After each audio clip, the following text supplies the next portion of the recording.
My channel. आज की इस वीडियो में हम आपको बताने जा रहे हैं क्लास 12th हिंदी का प्रश्न पत्र। ये मॉडल क्वेश्चन पेपर है 2024 का। तो इसमें जितने भी क्वेश्चंस दिए हैं वो सारे ही आपके एग्ज़ाम के लिए बहुत ही ज़्यादा इम्पोर्टेंट हैं।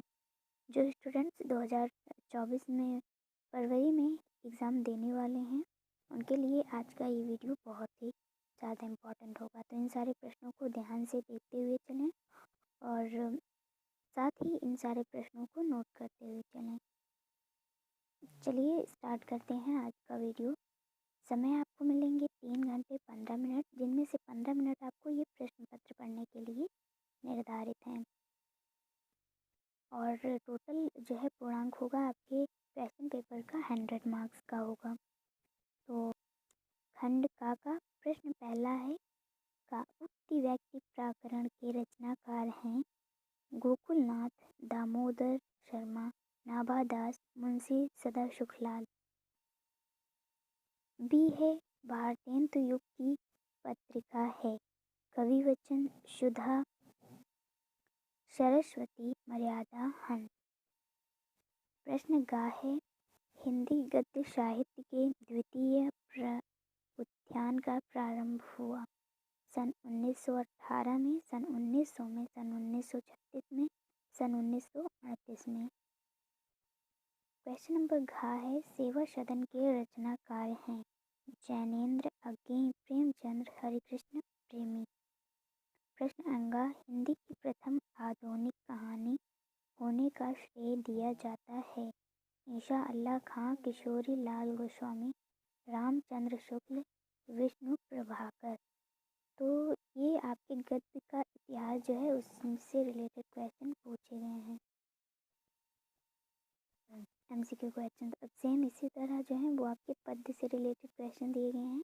5 क्वेश्चन इसमें भी होंगे और प्रत्येक क्वेश्चन जो है वो एक मार्क्स के होंगे। क्वेश्चन सेकंड का पहला है आदिकाल का ग्रंथ नहीं है कीर्ति लता, बीसल देवरासो, अल्हड़ खंड, पद्मावत। खा है अष्टछाप के कवियों का संबंध है भक्ति काल की, राम भक्ति शाखा से, ज्ञान आश्रय शाखा से, राम आश्रय शाखा से या कृष्ण भक्ति शाखा से। क्वेश्चन नंबर गा है श्रृंगार और वात्सल्य रस के अमर कवि हैं केशव दास, कबीर दास, सूरदास या कविवर बिहारी। क्वेश्चन घा है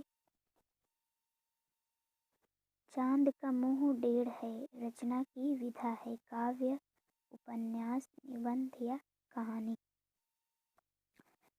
क्वेश्चन नंबर अंगा लास्ट क्वेश्चन कबीर वाणी के डिक्टेटर हैं कथन सही है आचार्य हजारी प्रसाद द्विवेदी, जयशंकर प्रसाद, रामचंद्र शुक्ल, नंदुलारी वाजपेयी। तो इस तरह से हुआ 10 नंबर आपके गद्य और पद्य के इतिहास से। प्रश्न नंबर तीसरा जो है वो दिया है, यहाँ पे आपको गद्यांश दिया गया है। निम्नलिखित गद्यांश का संदर्भ देते हुए किसी एक के नीचे दिए गए प्रश्नों का उत्तर दीजिए। ये गद्यांश आपका 10 नंबर का होगा। पहले इस गद्यांश को पढ़ना है, फिर इससे रिलेटेड यहाँ पे नीचे 5 प्रश्न पूछे गए हैं और प्रत्येक प्रश्न 2-2 नंबर के हैं। इस तरह से 10 नंबर आपका गद्यांश से आएगा। और अथवा करके इसमें आपको एक ऑप्शन दिया होगा, तो ये भी सेम ऐसा इसमें भी सेम 5 क्वेश्चंस पूछे जाएंगे और ये भी 10 नंबर का होगा। तो आपको दोनों में से जो भी आपको आता है उन दोनों में से आप कर सकते हैं। प्रश्न पहला है प्रस्तुत गद्यांश के पाठ एवं लेखक का नाम लिखिए। प्रश्न दूसरा निरेखांकित अंश की व्याख्या कीजिए। प्रश्न तीसरा प्रस्तुत अनुच्छेद के अनुसार जंगल में क्या क्या मिलता है। प्रश्न चौथा जल प्रवाह नदी के रूप में किससे मिलता है। प्रश्न पांचवा है राष्ट्रीय जीवन की अनेक विधियाँ राष्ट्रीय संस्कृति में क्या प्राप्त कर रही हैं। तो इस तरह से 10 नंबर का आपका हो जाएगा गद्यांश। इसमें एक ऑप्शन दिया है, या तो आपको उसको करना होगा या फिर ये वाला, दो में से आपको एक करना है। इसी तरह से आपका पद्यांश होगा। 10 नंबर का पद्यांश होगा, यानी कि 5 प्रश्न दिए गए हैं, 2-2 नंबर के प्रत्येक प्रश्न हैं। यहाँ पे पद्यांश से रिलेटेड 2 पद्यांश दिए गए हैं, सेम 5-5 प्रश्न दिए होंगे, 2 में से आपको एक करना है। तो आइए देखते हैं क्या है पद्यांश। पहला, नील परिधान बीच सुकुमार, खुल रहा मृदुल अधखुला अंग, खिला जो ज्यों बिजली का फूल, मेघ वन बीच गुलाबी रंग, ओह व मुख पश्चिम के व्योम बीच, जब घिरते हों घनश्याम, अरुण रवि मंडल उसको भेद दिखाई, देता दो छवि धाम। इससे रिलेटेड प्रश्न है नीचे। प्रश्न पहला है, प्रस्तुत पद्यांश के पाठ एवं लेखक का नाम लिखिए। दूसरा है, रेखांकित अंश की व्याख्या कीजिए। तीसरा है, मेघ घन बीच गुलाबी रंग में कौन सा अलंकार है। और चौथा है, नीले वस्त्र में लिपटी नायिका की छवि कैसी दिख रही है। और पांचवा है, परिधान और मृदु शब्द का अर्थ बताइए। तो इस तरह से हुआ पद्यांश। और अब क्वेश्चन नंबर 5 जो है,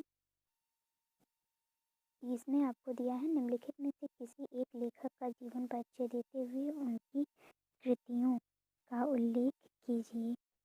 शब्द सीमा है जो वो है 80। तो इस तरह से 5 नंबर का जो है आपका जीवन परिचय होगा। तो 3 ऑप्शन दिए गए हैं। पहला है वासुदेव शरण अग्रवाल, दूसरा है पंडित दीनदयाल उपाध्याय, तीसरा है प्रोजी सुंदर रेड्डी। तो अब खा है प्रश्न का दूसरा, इसमें आपको कवि का जीवन परिचय देना है। इसकी भी शब्द सीमा 80 है और ये भी 5 नंबर का होगा। तो यहाँ पे ऑप्शन दिए गए हैं। पहला है जयशंकर प्रसाद, दूसरा है रामधारी सिंह दिनकर, तीसरा है सूर्यकांत त्रिपाठी निराला, चौथा है अयोध्या सिंह उपाध्याय हरिऔध। तो इस तरह से ये हुआ 10 नंबर का हमारा प्रश्न 5 हुआ, जिसमें 5 नंबर का आपको लेखक की जीवनी से मिलेगा और 5 नंबर आपको कवि की जीवनी से मिलेगा।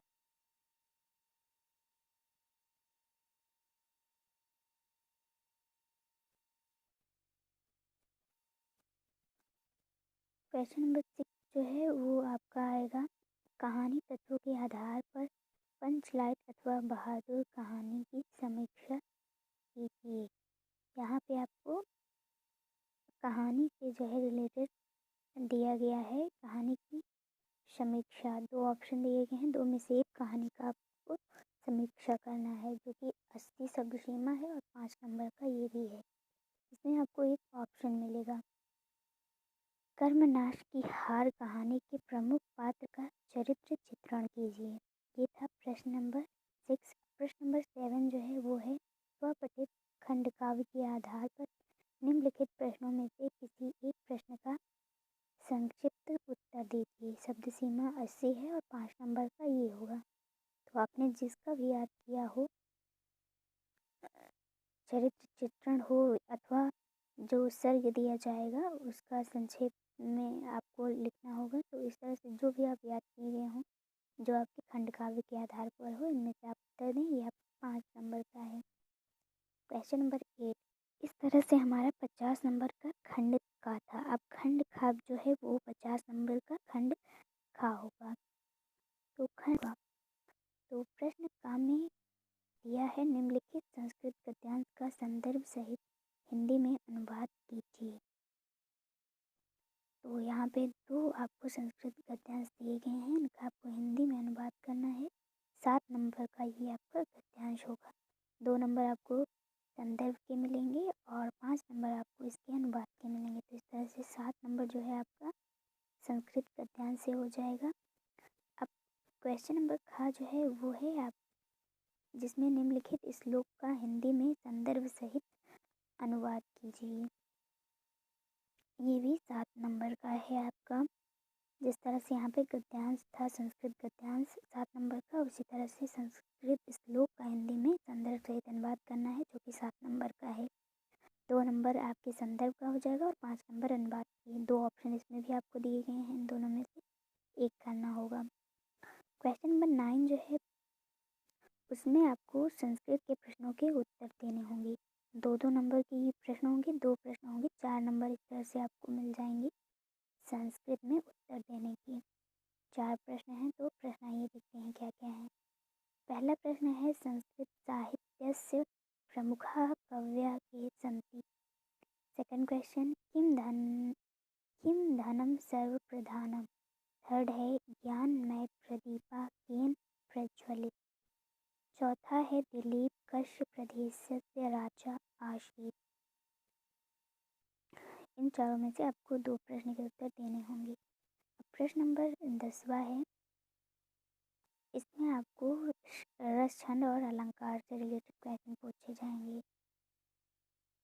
क्वेश्चन का है श्रृंगार रस अथवा करुण रस की परिभाषा लिखकर उसका एक उदाहरण दीजिए, जो कि है 2 नंबर का। 2-2 नंबर के आपके सारे ये प्रश्न हैं, ये तीनों। खा है श्लेष अलंकार अथवा दृष्टांत अलंकार की परिभाषा उदाहरण सहित दीजिए। गा है चौपाई छंद अथवा दोहा की परिभाषा उदाहरण सहित लिखिए। तो ये आपका 6 नंबर का आ जाएगा, रस छंद और अलंकार के क्वेश्चन। क्वेश्चन नंबर 11 है, निम्नलिखित में किसी एक विषय पर निबंध लिखिए। निबंध यहाँ आपको लिखना है, ये आपके पास 4 टॉपिक दिए गए हैं, इनमें से एक के ऊपर आपको निबंध लिखना है, जो कि आपका 9 नंबर का होगा। पहला है बेरोजगारी समस्या और समाधान। दूसरा है सर्वधर्म समभाव। तीसरा है किसी मेले का आंखों देखा वर्णन। चौथा है गोस्वामी तुलसीदास। तो इन चारों टॉपिक्स में से आपको एक टॉपिक पर लिखना होगा निबंध, जो कि 9 नंबर आपको इससे मिल जाएंगे। क्वेश्चन नंबर 12 जो है वो आपका संधि विच्छेद, इससे रिलेटेड आएगा क्वेश्चन। एक एक नंबर के हैं, एमसीक्यू क्वेश्चंस आएंगे इसमें। जैसे कि पावका का संधि विच्छेद क्या होगा, इसमें पूछा गया है। दूसरा में प्रेयजते का संधि विच्छेद। तीसरा है पुस्तकालय में संधि है, कौन सी संधि है इसमें बताना है। अब प्रश्न खा है, निम्नलिखित में से किसी एक का विग्रह करके समास का नाम लिखिए। ये आपका समास से रिलेटेड क्वेश्चन है, 2 नंबर का होगा। इसका समास विग्रह करके उसका नाम लिखना है। 3 दिया है। अब क्वेश्चन नंबर 13 है, बैंक खाते में खाता खोलने के लिए बैंक प्रबंधक को आवेदन पत्र लिखिए। 8 नंबर का ये पत्र लिखना है, 8 नंबर इससे मिलेंगे। अथवा इस करके एक में ऑप्शन है, शहर में फैली संक्रामक बीमारी को तरफ जिला अधिकारी का ध्यान आकर्षित करने के लिए आवेदन पत्र अथवा प्रार्थना पत्र लिखिए। क्वेश्चन नंबर 14 दिया है, ये आपका जो है वो 4 नंबर का है। क्वेश्चन नंबर 14, जिसमें से पहला दिया है निम्नलिखित में से किसी एक शब्द के धातु एवं प्रत्यय का योग स्पष्ट कीजिए।